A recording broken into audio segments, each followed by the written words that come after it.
Discouraged Ones. So this is Katatonia's third album, and it would prove to be quite a remarkable change from anything that they've done in the past. And as you can see by my shirt right here, this is one of my all-time favorite Katatonia releases.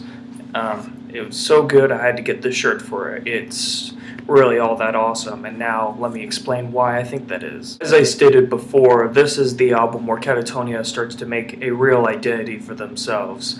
This is where the sound in which you get today, it all starts from this album. This is where it all originates. Arguably, it started with Brave Murder Day, but one key thing had to be changed, and that would be the growls. There would be no more growls from either Jonas or Mikkel Åkerfeldt, so that is the major key change that would lead into the future albums. What we get in place of the growls are some of Jonas's most beautiful, sorrowful, clean vocals that he's ever done. Very much a la Robert Smith of The Cure. Along with Jonas Renske's clean vocals being much more prominent, you also get quite a few other big changes. Like they changed the old satanic pentagram logo of the previous two albums and EPs with a much more gothic looking logo, and you get the much shorter song lengths, the 3 to 5 minute song lengths that you'd see in Katatonia songs today. You'd also get a much bigger production than the previous albums.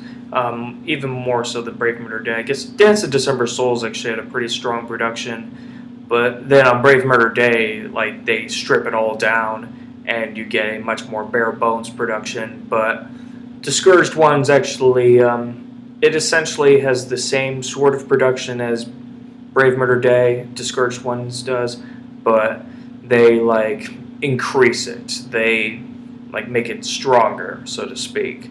The drums don't sound as clicky as they do on Brave Murder Day. There's more meat to it. It's not as bare bones, thin sounding as that album was.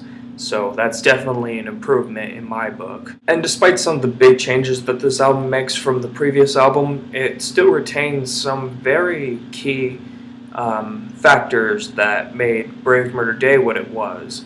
The drum pattern that you usually hear from songs on Brave Murder Day, they definitely keep that on Discouraged Ones as well. In fact, on this album, I actually hear a noticeable improvement in how the songs are able to grip you and just hold your attention to the very last second.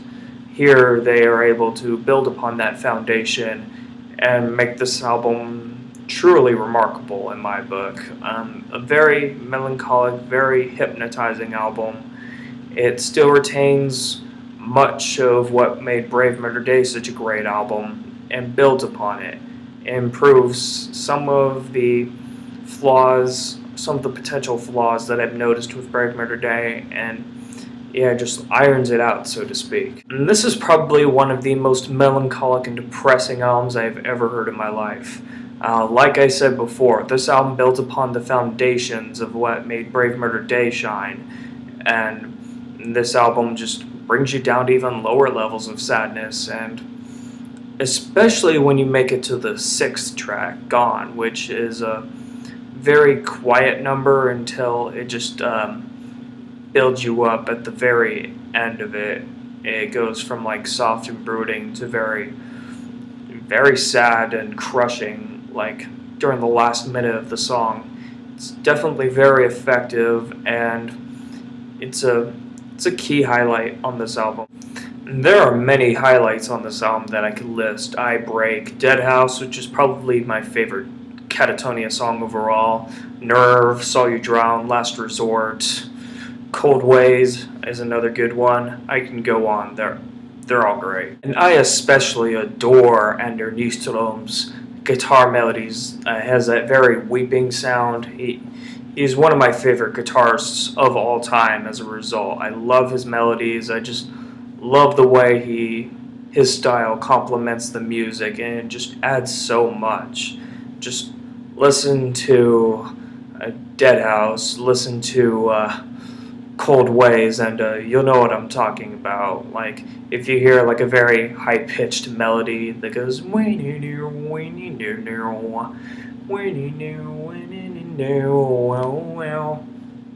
then that's definitely him. Overall, this is a very beautiful, beautiful release. This is one of Katatonia's all-time greatest albums. This is a true classic in every sense of the word. I could go on about how much I love this album. I've listened to many of the songs over and over again, and I know I'm basically just rambling now, but seriously, that's how much I love this album. This is one of their finest. It's either number 1 or number 2 next to a future release, which I'll let you know about along the way. But for the sake of just time and all that, I kind of have to stop right now. You don't want to hear me ramble like, oh my god. Let's just end it right now. Thank you very much for watching, and I'll see you for the next review.